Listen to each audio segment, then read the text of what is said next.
والصلاة والسلام علی رسولہ الکریم وعلی آلہ وصحبہ اجمعین۔ انسان کی عظمت اور بڑائی اس کی صفات کے ساتھ ہے، اس کے مال دولت کے ساتھ نہیں۔ دنیا، پیسہ، دولت، حکومت، یہ چیزیں آدمی کو مالدار تو بنا دیتی ہیں، حاکم بنا دیتی ہیں، بڑا نہیں بناتی۔ بڑا انسان وہ ہوتا ہے جو اپنے اندر انسانی صفات رکھتا، اور چھوٹا انسان وہ ہوتا ہے جو صفات میں کمزور ہو۔ قیامت کے دن جو تولا جائے گا وہ سونا چاندی نہیں تلے گا، اعمال تلیں گے۔ تو ایک انسان اچھا انسان بنے، کہاں سے پتہ چلے گا؟ وہ میرے رب کی اس کتاب سے پتہ چلے گا، اور میرے محبوب صلی اللہ علیہ وسلم کی زندگی، فرمان، سیرت سے پتہ چلے گا کہ ایک مرد عورت کس طرح عظمتوں کی چوٹیوں کو چھو لے، اللہ کو راضی کر لے، دنیا میں اپنے آپ کو سکھ سکون سے رکھے۔ ہمارا علم غلط ہو گیا ہے، ہم نے ہر چیز کو پیسے سے جوڑ دیا ہے کہ بڑے آدمی بنو گے پیسہ بنا لو، بڑے آرام سے رہو گے پیسہ بنا لو، بڑی عزت ہوگی پیسہ بنا لو، بڑی شہرت ہوگی پیسہ بنا لو، بڑی خوشیاں ہوگی پیسہ بنا لو۔ یہ علم کا منبع غلط ہے، پوری دنیا میں یہ علم چھایا ہوا ہے۔ اللہ، اس کا رسول کہتا ہے اس کتاب کے مطابق زندگی بنا لو، مزے ہو جائیں گے، عزت بھی ملے گی، سب کچھ ملے گا۔ حضرت علی رضی اللہ تعالیٰ عنہ کا ارشاد ہے، من اراد عزا بلا عشیرہ وغنى بلا مال وحیبۃ بلا سلطان وجاہۃ بلا اخوہ۔ جو آدمی عزت چاہتا ہو، خاندانی نہیں ہے، غنی بننا چاہتا ہو، پیسہ کوئی نہیں ہے، اپنا روب داب چاہتا ہو، طاقت کوئی نہیں ہے، اپنی وجاہت چاہتا ہو، پیچھے کوئی ووٹر سپورٹر کوئی نہیں، نعرے لگانے والے کوئی نہیں، کیا کرے؟ اور یہ چار چیزیں حدود کے اندر سب کو چاہیے، سب کی مطلوب ہے۔ مجھے عزت بھی چاہیے، اور مجھے کشادگی بھی چاہیے، تنگ دستی سے میرے نبی نے پناہ مانگی، مجھے اپنی ہیبت اور وجاہت بھی چاہیے۔ اگر یہ میں شریعت کی حدود کے اندر طلب کرتا ہوں تو اللہ کو بھی پسند ہے، اس سے جب باہر جاتا ہوں تو اللہ کو ناپسند ہے۔ تو حضرت علی نے کیا فرمایا کہ جو یہ چیزیں چاہتا ہے تو ایک کام کرے، فَلْيَخْرُجْ مِنْ ذُلِّ مَعْصِيَةِ اللَّهِ إِلَىٰ عِزِّ طَاعَةِ اللَّهِ، کہ اللہ کی نافرمانی والا راستہ ذلت کا راستہ ہے، وہ چھوڑ دے، اور اللہ کی فرما برداری والا راستہ عزت کا راستہ ہے، وہ اختیار کر لے۔ تو قرآن وہ پیغام ہے جو ہمیں عزت والا راستہ بتاتا ہے، قرآن وہ پیغام ہے جو ہمیں بلندیوں کا راستہ بتاتا ہے، اور قرآن وَهَذَا بَلَاغٌ لِلنَّاسِ، قرآن وہ پیغام ہے جو ہمیں عروج کا راستہ بتاتا ہے، جنت کا راستہ بتاتا ہے، جہنم سے بچنے کے طریقے بتاتا ہے، اللہ اس کے رسول کی بارگاہ میں قیمتی ہونے کا طریقہ بتاتا ہے، لوگوں کے دلوں پہ راج کرنے کا طریقہ بتاتا ہے، چین کی بنسری بجا کے سونے کا راستہ بتاتا ہے، گھروں کی معاشرت کو خوبصورت بنانے کا پوری دنیا میں کسی کے پاس نسخہ نہیں سوائے میرے رب کی اس کتاب کی۔ کتاب انزلناہ الیک لتخرج الناس من الظلمات الی النور۔ اور دکھ درد کی بات یہ ہے کہ امت نے قرآن چھوڑ دیا۔ یا رب ان قوم اتخذوا ھذا القرآن مہجورا۔ ھذا کے لفظوں جو طاقت ہے، یا اللہ ان کی گود میں پڑا تھا قرآن، ان کی جھولی میں پڑا ہوا تھا قرآن، اور انہوں نے اس سے مہجورا، ترکو نہیں، متروکا نہیں، مہجورا۔ ہجرت کا کیا مطلب ہوتا ہے؟ چھوڑ کے چلے جانا، پھر لوٹ کے نہ آنا۔ تو متروکا تو ہے ٹھیک ہے، کبھی میں گاؤں میں ہوتا ہوں، کبھی یہاں ہوتا ہوں، یہاں ہوتا ہوں تو گاؤں متروک ہو گیا، وہاں جاتا ہوں تو فیصل آباد متروک ہو گیا۔ مہجورا کہ یا اللہ یہ میری وہ امت ہے، ان قوم اتخذوا ھذا القرآن مہجورا، انہوں نے میرے قرآن سے ایسے ہجرت کی جیسے لوگ وطن چھوڑ کے دوسرے وطن جا کے ہجرت کر کے بیٹھ جاتے، تب اچھائی کہاں سے ملے گی، اچھا انسان کہاں سے بنے گا؟ تو اللہ کا شکر ہے اس مہینے میں امت قرآن سنتی ہے، پڑھتی ہے، تو سارے قرآن کا اور 1 گھنٹے میں 25-26 دن میں اس کو تو احاطہ نہیں کیا جا سکتا، تو جو اس میں آیات میری سمجھ میں آتی ہیں کہ یہ بیان کر دی جائیں تو وہ میں لے کے آپ کے خدمت میں پیش کر دیتا ہوں۔ 2 دن پہلے میں نے گھر کی زندگی پر خاوند اور بیوی کے رشتے کی بات کی تھی، ہن لباس لکم وانتم لباس لہن، کہ تمہاری بیوی تیرا لباس ہے، اور اللہ بیویوں سے کہہ رہا ہے کہ تمہارے خاوند تمہارا لباس ہے۔ جتنا لباس خوبصورت ہوتا ہے اتنا انسان پرکشش ہو جاتا ہے، جتنا آپ اپنے لباس کی حفاظت دیں، بیوی کی حفاظت کرو گے، بیوی خاوند کی حفاظت کرے گی، یہ رشتہ پرکشش ہو جائے گا، خوبصورت ہو جائے گا۔ اس میں ایک بات رہ گئی تھی، وہ ہے نساؤکم حرث لکم، یہ اسی میں آتا ہے لیکن تھوڑا سا آگے جا کے آتا ہے، تو اس دن بات وہ اذا سالک عبادی میں چلی گئی۔ تو نساؤکم حرث لکم فاتوا حرثکم انا شئتم، اس کا مفسرین نے ایک ہی مطلب بیان کیا جو فاتوا حرثکم انا شئتم، لیکن چونکہ میں ذمہ دار ہوں مجھے حرث سے ایک مطلب سمجھ آئے، میرے پیشے کا لفظ ہے نا حرث، انتم کیا ہے وہ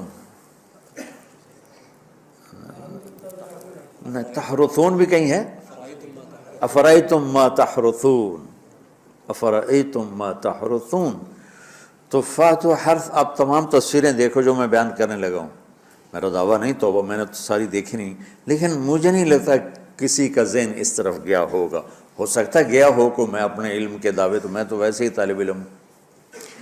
اللہ نے یہاں عورت کو تشبیہ دی ہے کھیتی سے، تو میری آنکھ اس ماحول میں کھلی جہاں ہم پشتوں سے ذمہ دار چلے آ رہے ہیں، تو درخت جب پھل نہیں دیتا ہے تو ذمہ دار اس کو ڈنڈے مارتا ہے، اس کو گالیاں نکالتا ہے۔ کس طرح ذمہ دار ایک پودے کو پروان چڑھاتا ہے، یہ ہے تمہاری ذمہ داری اپنی بیوی، چونکہ تم نہیں کسی کے گھر گئے، تمہارے گھر کسی کی بیٹی آئی ہے، ماں چھوڑ کے، باپ چھوڑ کے، بہنیں چھوڑ کے، بھائی چھوڑ کے، سہیلیاں چھوڑ کے، اور اپنی ترتیب زندگی کو توڑ کر ایک بول پر تیرے گھر آئی ہے، تو پاگل تو آتے ہی اس کے ساتھ بدتمیز ہو رہا ہے، کبھی گالیاں دیتا ہے، کبھی تانے دیتا ہے، کبھی تیری ماں اسے کچھ سناتی، کبھی تیرا ابا اسے کچھ سناتا ہے، کبھی تیری بہنیں اسے کچھ سناتی ہیں۔ تو نے کھیتی کی راکھی کیا کرنی تھی، تو نے تو کھیتی کو آگ ہی لگا کے رکھ دی، تو یہ فصل کیسے دے گی، تو گندا دانہ اس میں سے نکلے گا۔ تو عورت کو اللہ تعالیٰ نے زمین سے تشبیہ تھی، اور اس سے آنے والی اولاد کو کھیتی سے اللہ تعالیٰ نے تشبیہ تھی، اور زمین سے کھیتی لینے کا ایک طریقہ ہے، ہل چلتا ہے، زمین نرم کی جاتی ہے، پانی لگتا ہے، پھر اسے اور نرم کیا جاتا ہے، پھر جڑی بوٹیوں کو صاف کیا جاتا ہے، اسے تیار کیا جاتا ہے، پھر اس میں دوبارہ ہل چلا کے بیج لگایا جاتا ہے، پھر اس بیج کی راکھی کی جاتی ہے، حفاظت کی جاتی ہے، جب وہ پانی مانگتا ہے پانی دیتے ہیں، چاہے رات کے 12 بجے بھی پانی کی ضرورت ہے وہ پانی پہنچ رہا ہوتا ہے، وہ کھاد مانگتا ہے کھاد دیتے ہیں، وہ گوڈی مانگتا ہے گوڈی دیتے ہیں، پھر اس میں گندی جھاڑیاں پیدا ہوتی ہیں تو ہم الگ مزدور لگا کر ان گندی جھاڑیوں کو نکالتے ہیں، اور اب سپرے آ گئے ہیں کہ سپرے کرو تو صرف وہ گندی جو بوٹیاں ہیں وہ مر جاتی ہیں، فصل کو کچھ نہیں ہوتا۔ میں آپ کے سامنے ایک نقشہ بیان کر رہا ہوں کہ اللہ تعالیٰ یہاں خاوند اور بیوی کی زندگی کو کس خوبصورت انداز میں بیان فرما رہا ہے۔ اعلیٰ فصل لینے کے لیے یہ سب کچھ کرنا پڑتا ہے۔ ذمہ داروں کے پاس عام طور پہ پیسہ نہیں ہوتا، تو وہ جاتے ہیں جی کھاد چاہیے دی، وہ کہتے ہیں 500 روپے ود لواں گے، وہ کہتا ہے جی لے لو، پہ کھاد دے دو، میری فصل مر دی پہ۔ تو پھر اسے سپرے کرنا ہوتا ہے تو اس کے پاس پیسے نہیں ہوتے، پھر وہ سپرے والے کے پاس جائے، یہ نہیں کہتا پیسے کو نہیں دفع کرو آپ پہ، ہوندی تو ہوئے نہیں ہوندی تو نہ ہوئے۔ ایسا پاگل کوئی زمین، چاہے 1 ایکڑ کا ہو چاہے 100 ایکڑ کا ہو، پھر وہ کہتا ہے جی کھاد چاہیے، یوریا، وہ کہتا وہ سپرے کی دوا چاہیے، وہ ڈبے دے پیچھے 200 روپے زیادہ لواں گا، اچھا جی لے لے جی چلے کپا آ جاندی میں دے دیواں گا۔ وہ ادھار پہ مہنگا سامان اٹھاتا ہے اور اس کی ضرورت کو پورا کرتا ہے۔ وہ گندم کو یہ نہیں کہتا، کپاس کو یہی نہیں کہتا میرے کو پیسے کوئی نہیں، میں نہ تینوں پانی لا سکنا، نہ کھاد دے سکنا، نہ سپرے کر سکنا، تو پھر مکھیاں ہی مارے گا، روٹی تو کوئی نہیں لبنی۔ عورت کی زمین میں محبت کا حل چلاؤ، اپنے رات کے آنسوؤں سے اس کو پانی لگاؤ، اپنے اخلاق کے ذریعے سے اس میں بیج ڈالو، پھر اس کو عزت دے کر، احترام دے کر اس فصل کی آبیاری کرو، اس کو اوپر چڑھاؤ۔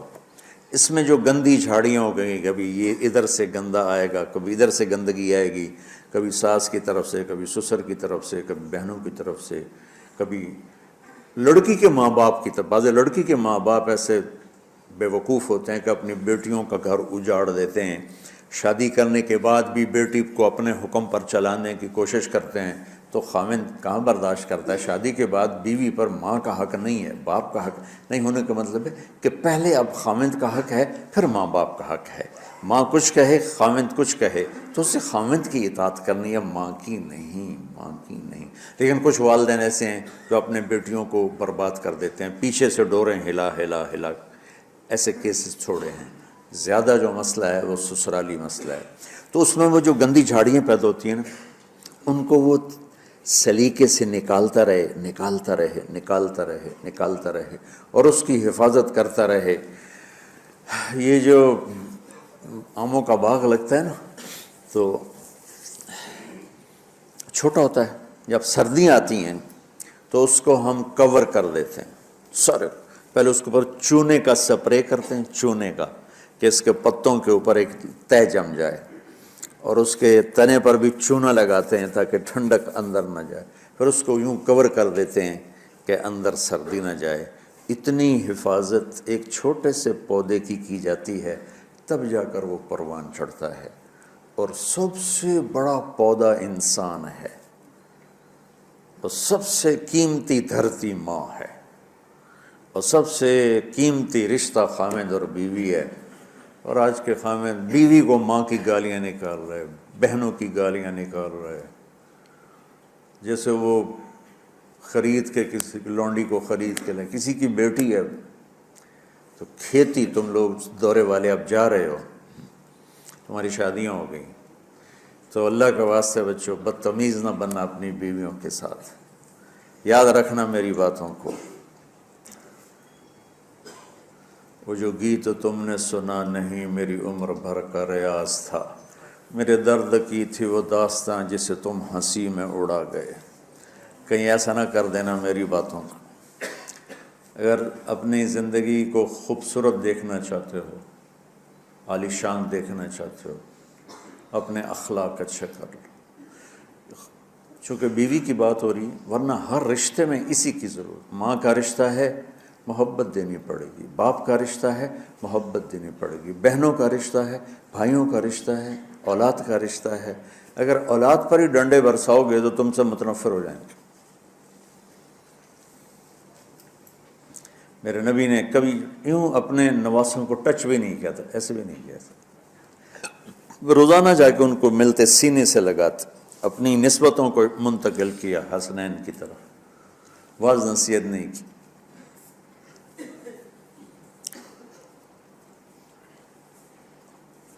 بہت سے بچے علماء کے، تبلیغ والوں کے، نیک لوگوں کے ضائع ہو گئے کہ بچے کا ذوق نہیں دیکھا، بس حافظ بنانا ہے، عالم بنانا ہے، حافظ بنانا ہے، عالم بنانا ہے۔ بناؤ حافظ، بناؤ عالم، پہلے ذوق دیکھ لو۔ اگر نہیں ہے تو اچھا مسلمان بناؤ، یہی کافی ہے۔ اگر زبردستی چلایا تو وہ بچہ نہ دین کا رہے گا، نہ دنیا کا رہے گا، نہ مدرسے کا رہے گا، نہ تبلیغ کا رہے گا۔ یہ لاکھوں مثالیں میرے سامنے ہیں۔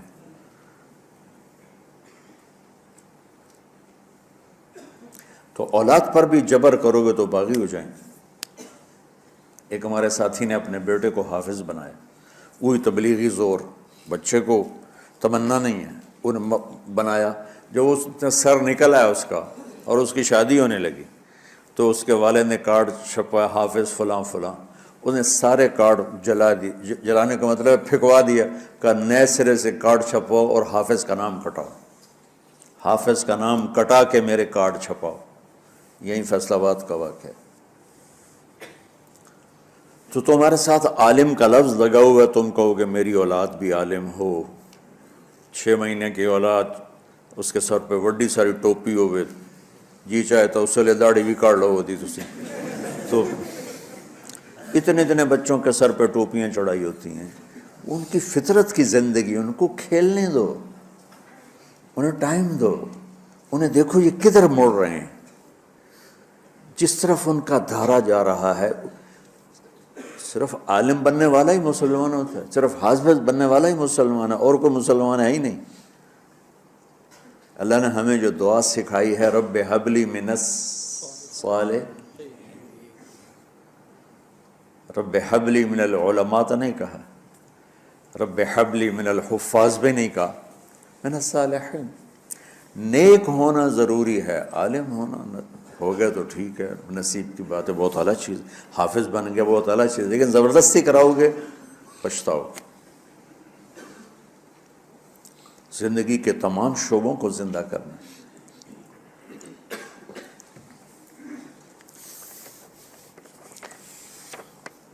ایک اور آیت سورۃ آل عمران کی ہے،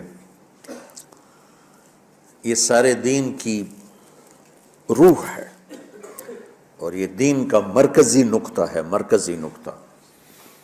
جیسے گاڑی ہوتی ہے نا، اس کا بیلنس کیا جاتا ہے تو پھر وہ صحیح چلتی ہے۔ اس کا ایک نقطہ ہوتا ہے، اس پر آ کر چاروں ٹائروں کو ایک جیسے زاویے پر جمع کرنا ہوتا ہے، پھر وہ صحیح چلتی۔ اگر وہ بیلنس آؤٹ ہو جائے تو وہ سوزوکی ہو یا لینڈ کروزر ہو، وہ سیدھی نہیں چلے گی، کبھی یوں ہو جائے گی، کبھی یوں ہو جائے گی، کبھی یوں، وہ خود بھی تھکے گی اور مسافر کو بھی تھکائے گی۔ تو ہر چیز کا سینٹر پوائنٹ جب صحیح ہوتا ہے تو وہ چیز صحیح چلتی ہے۔ اسلام کا جو مرکزی نقطہ اور پوائنٹ ہے وہ نرمی ہے، شدت نہیں، وہ نرمی ہے، وہ عبادات اور باقی ساری چیزیں اپنی اپنی جگہ پر، لیکن ان سب کو جوڑنے والی جو چیز ہے وہ نرمی ہے۔ یہ میں نے کہاں سے لیا؟ میں ایک دفعہ جا رہا تھا پاناما، تو سورہ کہف کو دیکھ کے پڑھ رہا تھا، ویسے مجھے یاد ہے میں دیکھ کے پڑھ رہا تھا۔ تو جب میں وَلْيَتَلَطَّفْ پر پہنچا تو حاشیے میں لکھا تھا نصف القرآن۔ تو میں ایسی تھوڑی دیر سوچ میں پڑا کہ یہ اللہ تو قادر ہے، یہاں کوئی لفظ لا سکتے تھے اللہ تعالیٰ، یہ کیوں لائے وَلْيَتَلَطَّفْ؟ حد سے زیادہ نرمی کا معاملہ کرنا۔ وہ جو روٹی لینے میں گیا ترکی میں، ترسوس ایک جگہ ہے جہاں اردن والے بھی دعویٰ کرتے ہیں کہ یہاں تھے اصحاب کہف، میں نے وہ بھی دیکھا ہے، اور ترکی والے بھی کہتے ہیں میں نے وہ بھی دیکھا ہے۔ تو ترکی والا قرآن کی تعبیر سے زیادہ جوڑ کھاتا ہے، اردن والا جوڑ نہیں کھاتا ہے۔ تو اس کا وَلْيَتَلَطَّفْ، اے بھائی کوئی بھاؤ تاؤ کے چکر میں نہ پڑنا، بڑی نرمی سے پیار محبت سے بس روٹی لے کے آجا، بھوک لگی۔ اور صیغہ مبالغے کا ہے، تلطف، تفاعل، مبالغہ اور تکلف۔ تو تمہارے اندر اگر سختی ہے پھر بھی تم با تکلف نرمی کرو، تمہارے اندر شدت ہے پھر بھی اپنے اوپر نرمی طاری کرو۔ تو یہاں سے مجھے یہ بات سمجھ میں آئی کہ پوری شریعت کا سینٹر پوائنٹ قرآن ہے، اور قرآن کا سینٹر پوائنٹ نرمی ہے، وَلْيَتَلَطَّفْ۔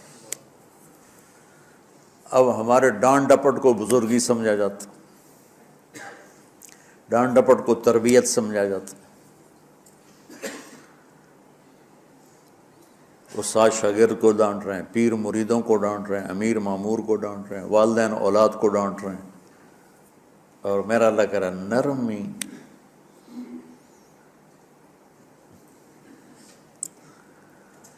اب آیت سنو، یہ بات سمجھ میں آئے گی؟ اب آیت سنو، اللہ تعالیٰ فرما رہا ہے اپنے محبوب سے، فَبِمَا رَحْمَةٍ مِّنَ اللَّهِ لِنْتَ لَهُمْ وَلَوْ كُنْتَ فَظًّا غَلِيظَ الْقَلْبِ لَانفَضُّوا مِنْ حَوْلِكَ فَاعْفُ عَنْهُمْ وَاسْتَغْفِرْ لَهُمْ وَشَاوِرْهُمْ فِي الْأَمْرِ فَإِذَا عَزَمْتَ فَتَوَكَّلْ عَلَى اللَّهِ إِنَّ اللَّهَ يُحِبُّ الْمُتَوَكِّلِينَ۔ سبحان لِنْتَ لَهُمْ بِرَحْمَةِ اللَّهِ، یوں ہونا چاہیے، جو نحو کا قاعدہ فعل پہلے ہوتا ہے اس کے متعلقات بعد میں ہوتے ہیں، تو لِنْتَ لَهُمْ بِرَحْمَةِ اللَّهِ، آپ اللہ کی رحمت سے نرم ہو کے اپنی امت کے لیے۔ لیکن اللہ تعالیٰ نے فَبِمَا، اللہ نے اپنے نبی پر جتنے احسان قرآن میں بتلائے ہیں، الم یجدک یتیما فآویٰ ووجدک ضالا فہدیٰ ووجدک عائلا فأغنیٰ الم نشرح لک صدرک ووضعنا عنک وزرک الذی انقض ظہرک ورفعنا لک ذکرک انا اعطیناک الکوثر هو الذی ایدک بنصرہ وبالمؤمنین۔ اب قرآن میں دیکھو، وکان فضل اللہ علیک کبیرا، اللہ نے قرآن میں اپنے نبی پر جو احسان کیے وہ بتائے اور جتلائے کہ ہم نے آپ کے ساتھ یہ کیا، یہ کیا، یہ کیا، یہ کیا۔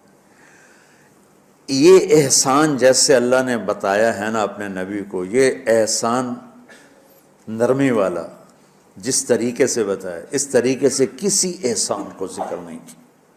فَبِمَا، یہ میرے ہاتھوں کو دیکھو، ہم جب کہتے ہیں بہت بڑا، اس سے آگے تو ہمارے ہاتھ نہیں جاتے نا۔ تو میرا ایک بھتیجا تھا تو دیر سے بولا، جب وہ گاڑی پہ ہوتا تو ہم کہتے کس چیز پر آئے ہو، تو وہ یوں یوں کرتا، اور جب وہ بس پہ آتا تو کہتا ایسے ایسے کرتا، ایسے ایسے، کہ بھئی بس بڑی ہوتی ہے نا تو اس کا یوں اشارہ کرتا، اور گاڑی چھوٹی تو اس کا یوں اشارہ کرتا۔ تو فَبِمَا، یہ جو فَبِمَا رحمہ ہے نا، یہ زمین آسمان سے بھی باہر نکل گیا ہے، اور مشرق و مغرب سے پار ہو گیا، شمال جنوب سے پار ہو گیا، فوق تحت سے پار ہو گیا۔ اللہ تعالیٰ فرما رہا ہے میرے محبوب، میری اتنی بڑی رحمت آپ پر آئی جس کو آپ کے رب کے سوا کوئی نہیں جانتا، اور پھر آپ نرم ہو گئے، نرم ہو گئے۔ ان اللہ لا یعطی علی الرفق ما لا یعطی علی العنف، اللہ جو نرمی پہ دیتا ہے وہ سختی پہ نہیں دیتا۔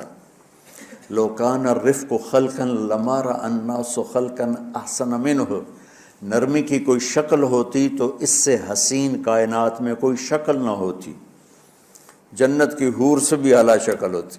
وَلَوْ كَانَ الْعُنْفُ خَلْقًا لَمَا رَأَى النَّاسُ خَلْقًا أَبْغَضَ مِنْهُ، اور اگر بد اخلاقی کی، سخت مزاجی کی کوئی شکل ہوتی تو وہ شیطان سے بھی زیادہ خوفناک ہوتی۔ امام اسماعیل رحمۃ اللہ علیہ بڑے علامہ گزرے ہیں اور قرآن کی بڑی خدمت کی ہے، لغت کے لحاظ سے تھے انتہائی بدصورت، کوڑا سیاہ اور حبشی ٹائپ۔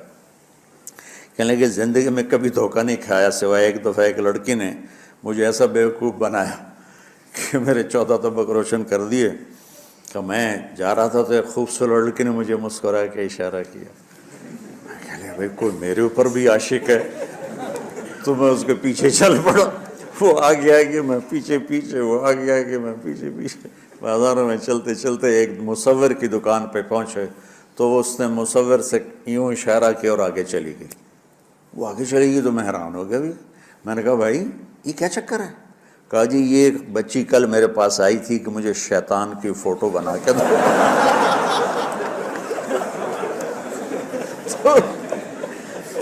تو میں نے اس سے کہا بیٹی میں نے تو شیطان دیکھا نہیں، تو مجھے دکھا تو میں اس کا فوٹو بناؤں، تو آج تمہیں لے کر کہہ رہی تھی یہ ہوتا ہے، ایسا ہوتا ہے۔ تو اگر سختی کی کوئی شکل ہوتی نا تو شیطان سے بھی بدصورت ہوتی۔ تو ہماری زندگیوں میں جو آئی ہیں نا رکاوٹیں، اس کا کوئی اس کا کوئی بڑا سبب نہیں ہے، یہ اسباب ہیں چھوٹے چھوٹے مل کے بڑے ہو، زبان کی شدت، بول کی شدت، نظر کی شدت، طعنے تشنیع، مار پٹائی، اس نے ہمارے رشتوں کو تار تار کر دیا ہے۔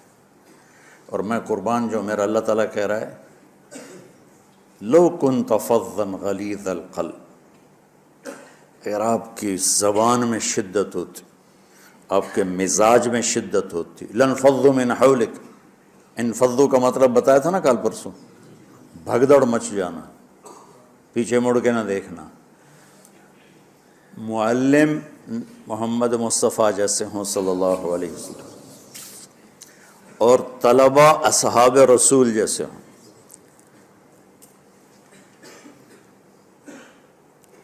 محمد الرسول اللہ، سورہ فتح اللہ نے یوں ایک آیت، محمد الرسول اللہ والذین معہ، یہاں محمد اللہ کے رسول ہیں، یہ دعویٰ ہے، یہ دعویٰ ہے کہ یہ میرے رسول ہیں۔ تو پوچھنے والا پوچھتا ہے کہ اس کی دلیل کیا ہے؟ تو اللہ کہتا ہے اس کے ساتھیوں کو دیکھ لو، ایسے ساتھی صرف نبی کے ہوتے ہیں اور کسی کے نہیں ہوتے۔ والذین معہ،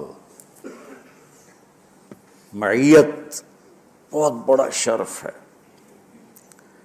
اور وہ کیسے ہیں؟ اشداء علی الکفار ہیں، رحماء بینہم ہیں۔ وہ کیسے ہیں؟ تراہم رکعا سجدا، کوئی سجدوں میں گڑ گڑا رہا، کوئی رکوع میں گڑ گڑا رہا۔ اور اخلاص ایک باریک چیز ہے جس کو موت سے پہلے ہم دعویٰ نہیں کر سکتے کہ میں جو کچھ کر رہا ہوں اخلاص سے کر رہا ہوں، لیکن وہ اتنے اللہ کے قریب ہوئے کہ اللہ نے ان کے اخلاص کی خود گواہی دی، یبتغون فضلا من اللہ ورضوانا۔ میں صرف قرآن سے صحابہ کو بتا رہا ہوں، تتجافى جنوبهم عن المضاجع يدعون ربهم خوفا وطمعا۔ میرے نبی کے ساتھ چلنے والے صحابہ کیسے ہیں؟ راتوں کو اٹھ اٹھ کے روتے ہیں، بستروں سے جدا رہتے ہیں۔ کیسے ہیں؟ كانوا قليلا من الليل ما يهجعون، رات کو بہت تھوڑا سوتے ہیں۔ وبالاسحار هم يستغفرون، اور پھر سحری کے وقت توبہ استغفار کرتے ہیں۔ یہ کیسے ہیں؟ یؤثرون علی انفسہم ولو کان بہم خصاصہ، خود بھوکے رہ کر یہ اوروں کو کھانا کھلاتے ہیں۔ یہ کیسے ہیں؟ لقد رضی اللہ عن المؤمنین اذ یبایعونک تحت الشجرہ فعلم ما فی قلوبہم۔ یہ کیسے ہیں؟ یہ قرآن صرف بتا رہا ہے کہ صحابہ، آخری بات درجہ بندی کی، لا یستوی منکم من انفق من قبل الفتح وقاتل۔ میرے محبوب، آپ کے صحابہ کے دو ہیں جماعتیں، ایک وہ ہیں جو فتح مکہ سے پہلے ایمان لائے، اور ایک وہ ہیں جو فتح مکہ اور اس سے آخر تک ایمان لائے۔ یہ جو بعد والے ہیں نا، یہ پہلے والوں کے برابر نہیں ہو سکتے، اللہ نے فرق مراتب رکھا ہے۔ لیکن ایک وعدہ میرا آپ کے ساتھ ہے، وہ کیا ہے؟ کلن وعد اللہ الحسنى، میرا وعدہ ہے آپ کے ہر صحابی کو جنت دوں گا، ہر صحابی کو جنت دوں گا۔ اور یہ پہلی جماعت ہے جن کی حمایت میں قرآن اترتا تھا۔ اور ایک عجیب ہے کہ ایک لفظ قرآن کا، ایک لفظ، ایک آیت اتری، لا يستوي القاعدون من المؤمنین والمجاہدون فی سبیل اللہ۔ یہ آیت ایسے اتری جیسے میں نے پڑھا ہے کہ اللہ کے راستے میں جہاد کرنے والے اور گھر بیٹھنے والے برابر نہیں ہو سکتے۔ ٹھیک، عبداللہ بن ام مکتوم نابینا صحابی ہیں، انہوں نے جب آیت سنی کہا یا اللہ یہ کیا کیا؟ وہ میں انا محتاج، میں کتھوں جا کے جہاد کرنا ہے، میرے لیے تو گنجائش دے۔ سبحان اللہ، یہ کیسے لوگ تھے؟ جبریل دوڑے آئے اور وہی کیا لائے؟ ایک لفظ، صرف ایک لفظ کہ یا رسول اللہ، اللہ فرما رہے ہیں کہ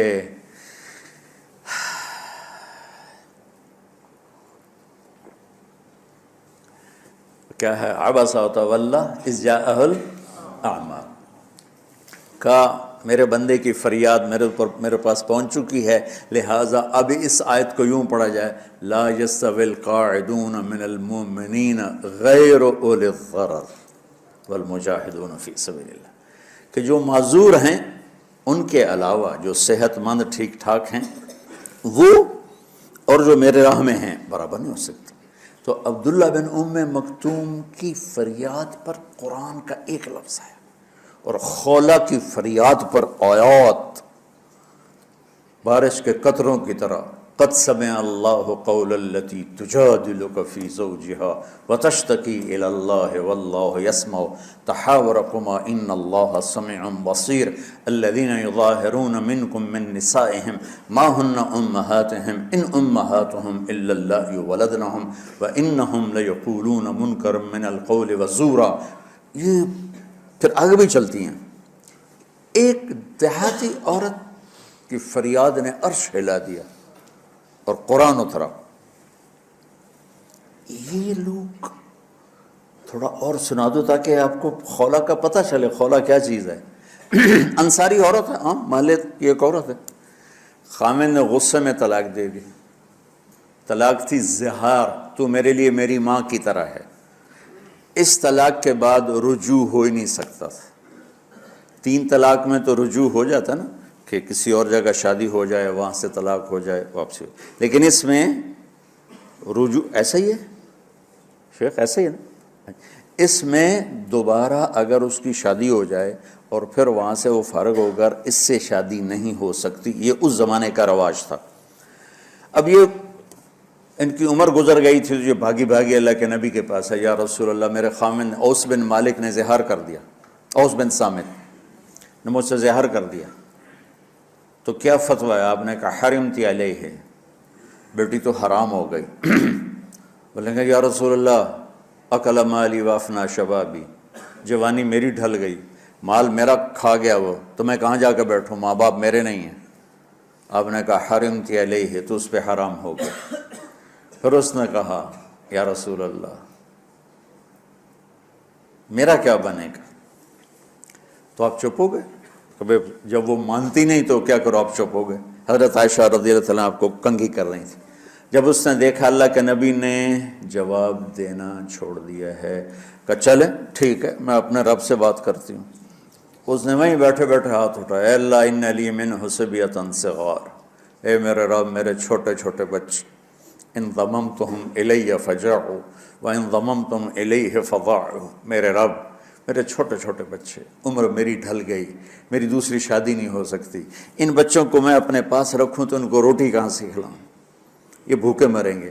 خامند کے پاس چھوڑ کے چلے جاؤں تو وہ بھی کمزور ہو چکا ہے، یہ ان کی تربیت کون کرے گا، یہ تو برباد ہو جائیں گے۔ اب اس کی دعا سنو، یا اللہ اپنے نبی کی زبان پر میرے حق میں فیصلہ دے۔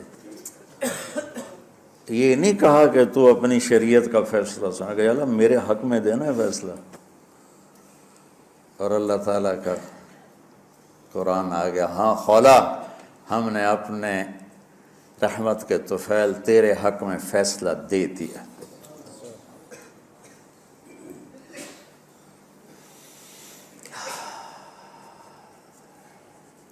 اتنے بڑے مقام کے لوگ، لفظ کیا آ رہا ہے، لن فضوا من حولک، یہ آپ کو چھوڑ کے بھاگ جاتے۔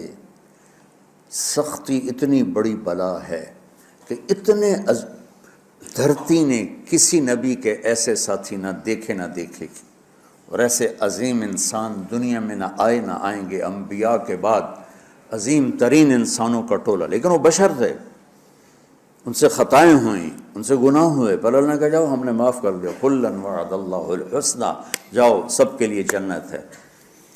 تو میرا اللہ کہہ رہا ہے میرے محبوب، اور اب تھوڑے سے احادیث سے سن لو۔ آپ نے کہا ابو بکر جنتی، عمر جنتی، عثمان جنتی، علی جنتی، طلحہ جنتی، زبیر جنتی، سعد بن ابی وقاص جنتی، عبد الرحمن بن عوف جنتی، ابو عبیدہ بن جراح جنتی، سعید بن زید جنتی، ایسا نا بلال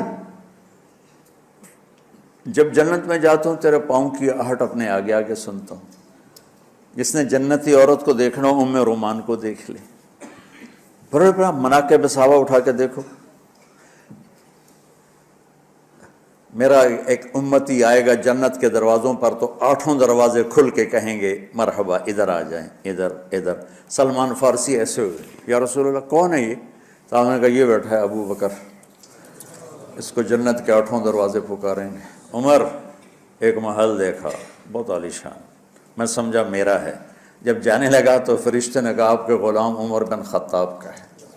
عثمان جنت میں ہر نبی کا رفیق ہے، میرا رفیق تو ہے۔ پھر حضرت علی کا ہاتھ پکڑ کے کرتے کرتے کرتے یہاں لگا لیا، علی تو بھی خوش ہو جا، جنت میں تیرا گھر میرے گھر کے سامنے ہے۔ طلحہ زبیر، ہر جنتی کا ایک خادم، میرے 2 خادم طلحہ اور زبیر۔ تو اس ایک لائن لگی پڑی ہے، اور میرا اللہ کہہ رہا ہے میرے محبوب اگر آپ کے مزاج میں شدت ہوتی تو ایسے عظیم الشان لوگ آپ کو چھوڑ کے بھاگ جاتے۔ بچو کیا کرو، سنا سنا کے بھی تھک گیا ہوں۔ ایک بلبل ہے کہ ہے محو ترنم اب تک، اس کے سینے میں ہے نغموں کا تلاطم اب تک، قید موسم سے طبیعت رہی آزاد اس کی، کاش گلشن میں کوئی سمجھے فریاد اس کی۔ میں تو پچھلے 20 سال سے فریاد کر رہا ہوں، او بھائیو نرمی اختیار کرو، محبتیں اختیار کرو، نفرت ہو، اختلاف کرو، نفرت تو نہ کرو۔ بیوی سے اختلاف ہو گیا ہے تو نفرت تو نہ کر، بیوی کو خامن سے ہو گیا نفرت تو نہ کرے، بہن بھائیوں میں ہو جاتی اونچ نہیں، نفرت ہے تو نہ کرو، سلام دعا ختم۔ تو آپ فارغ ہونے والے ہو، یہ اسباق یاد رکھو گے تو آپ ہی کو فائدہ ہوگا انشاءاللہ۔ پھر جہاں جاؤ گے گلاب کے پھول کی طرح مہکو گے۔ چمن میں بہت سے پھول ہوتے ہیں، لیکن جہاں گلاب کھلا ہوتا ہے سب کی نظر وہیں جا کر ٹکتی۔ تو اگر میں نے یہ اخلاق بنا لی، یہ نرمی اپنے اندر پیدا کر لی، تو اللہ کی قسم گلاب کے پھول کی طرح مہکو گے بھی صحیح، اور پرکشش بھی ہوگی، جاذبیت بھی ہوگی۔ شکلوں کی کشش چند دنوں کے بعد ختم ہو جاتی، اخلاق کی کشش موت تک باقی رہتی۔ جیسے روٹی کی طلب موت تک ختم نہیں ہوتی، باقی چیزیں آدمی کہتا ہے یار گوشت بڑا کھا لیا، دال بڑھاؤ، بھنڈی کھا لی اب توری بناؤ، لیکن روٹی ایسی ہے اسے کوئی کسی دن جاتا روز ہی روٹی کو اس طرح اندر رچ پچ گئی۔ ایسے اچھے اخلاق روٹی کی طرح جن کی طلب کبھی ختم نہیں ہوتی۔ تو ہمارے علمی حلقے ہوں، دیندار حلقے ہوں، ان سب میں شدت پائی جاتی، ہر درجے کی شدت۔ تم بیچ میں ایک موم بن کے جاؤ، لوہا بن کے نہ جاؤ، موم بن کے جاؤ، اور سارے رشتوں کی تلخیوں کو اپنے پی جا، ایام کی تلخی کو بھی ہنس کے ناصر، غم کے سہنے میں بھی قدرت نے مزہ رکھا ہے۔ تلخیوں کو پینا سیکھو، زبان کو بند کرنا سیکھو، اور پھر مسکرانا سیکھو، اور نرمی کا سلوک سیکھو، جو میرے نبی کی سب سے عالی شان صفت فَبِمَا رَحْمَةٍ مِّنَ اللَّهِ۔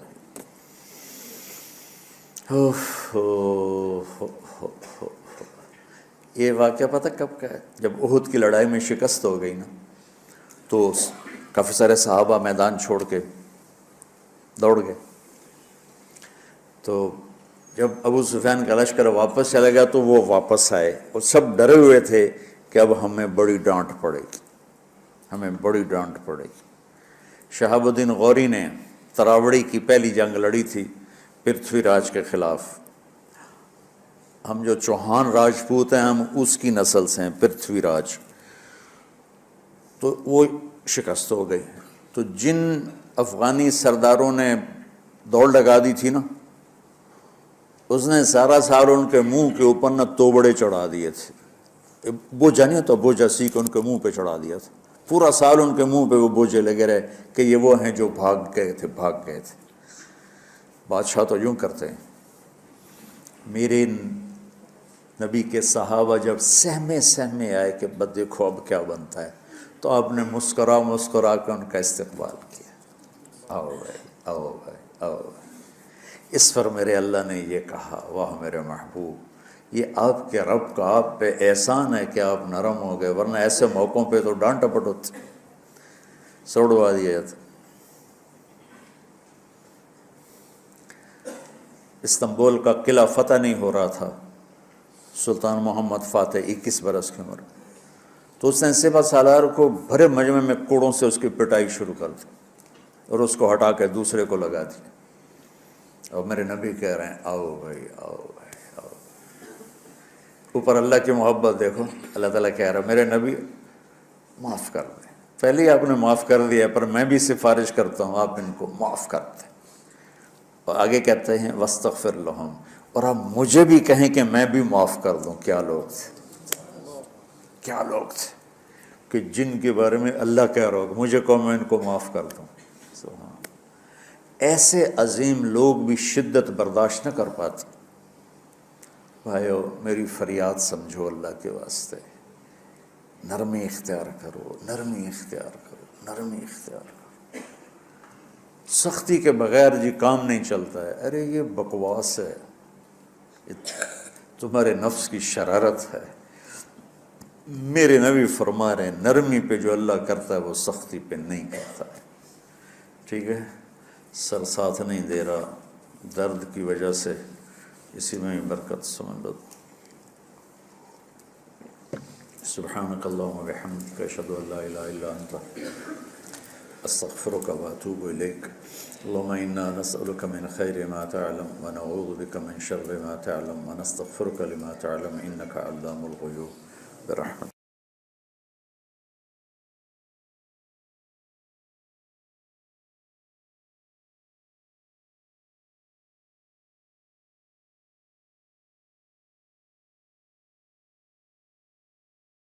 اللہ نے زکوٰۃ فرض کی ہے تو زکوٰۃ نکالو۔ اب تو اتنے حالات ہیں کہ متوسط طبقہ بھی زکوٰۃ کا مستحق ہے، اپنے زکوٰۃ سے بڑھ کے نکالو، چونکہ زکوٰۃ دینے والا بخیلوں سے تو نکل جاتا ہے لیکن سخیوں میں داخلہ اس سے اوپر کرے گا تو ہوتا ہے۔ 2,500 دے دیا نا 1,00,000 میں سے تو باپ پہ بخیل کا لیبل نہیں لگے گا، لیکن سخی کا بھی نہیں لگے گا۔ اوپر 54 خرچ کر دو تو ایک سٹیپ آپ آ جائیں گے۔